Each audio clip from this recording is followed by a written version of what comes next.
অ্যাপসের মাধ্যমে রেজাল্ট দেখার নিয়ম সম্পর্কে অনেকে জানতে চেয়েছেন, আজকে জানাবো।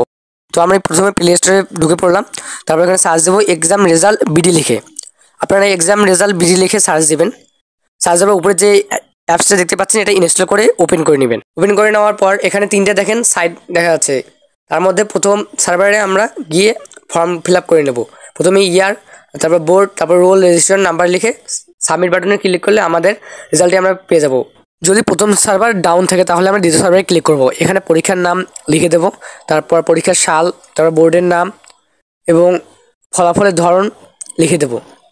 দেখার পর আমরা এখান থেকে রেজাল্ট বের করতে পারবো। সে যদি সেটাও না পাই তাহলে এসএমএসের মাধ্যমে রেজাল্ট দেখার জন্য এসএমএস রেজাল্ট বাটনে ক্লিক করে এখানে এক্সাম টাইম এসএসসি লিখে দেবো, তারপর বোর্ডের নাম লিখে দেবো, তারপর এক্সাম ইয়ার 2024 লিখে দেবো এবং রোল নম্বরটা লিখে দেবো, আমাদের এসএসসি রোল নম্বরটা লিখে সেন্ড টু এসএমএস 16222 এই নাম্বারে পাঠিয়ে দেবো। তো এবার আমরা দেখাবো কীভাবে ওয়েবসাইটের মাধ্যমে দেখা যায়। প্রথমে আমরা ঢাকা এডুকেশন বোর্ড লিখে সার্চ দেবো। সার্চ দেওয়ার পর এই ওয়েবসাইটে আমরা প্রবেশ করব আর রেজাল্ট জিএসসি, এসএসসি, এইচএসসি এই লেখাটাতে আমরা ক্লিক করব।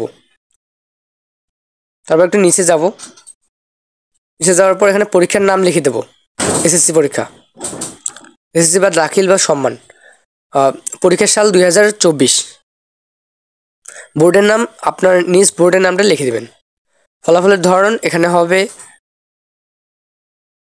একক বা বিস্তারিত ফলাফল, কারণ আমি আমার নিজের ফলাফল দেখতে চাইলে সেখানে এটা লিখতে হবে। তারপর আমাদের রোল নাম্বারটা লিখতে হবে ইংরেজিতে এবং নিচে রেজিস্ট্রেশন নাম্বার।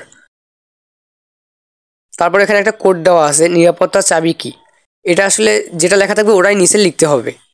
তো যদি বুঝে না পান তাহলে পুনরায় লোড করুন, এখানে ক্লিক করবেন। যতবার বুঝে পাবেন ততবার ক্লিক করতে থাকবেন। এখন আমরা বুঝে পাচ্ছি 8600, ওটা আমরা লিখে দেবো। তারপর ফলাফল দেখুন, বাটনে ক্লিক করলেই আমরা আমাদের রেজাল্টটি দেখতে পারবো। সবাইকে অসংখ্য ধন্যবাদ। যাই হোক, কমেন্ট বক্সে এই পেজটি দেওয়া আছে, আপনারা সবাই ভালো করে পড়ে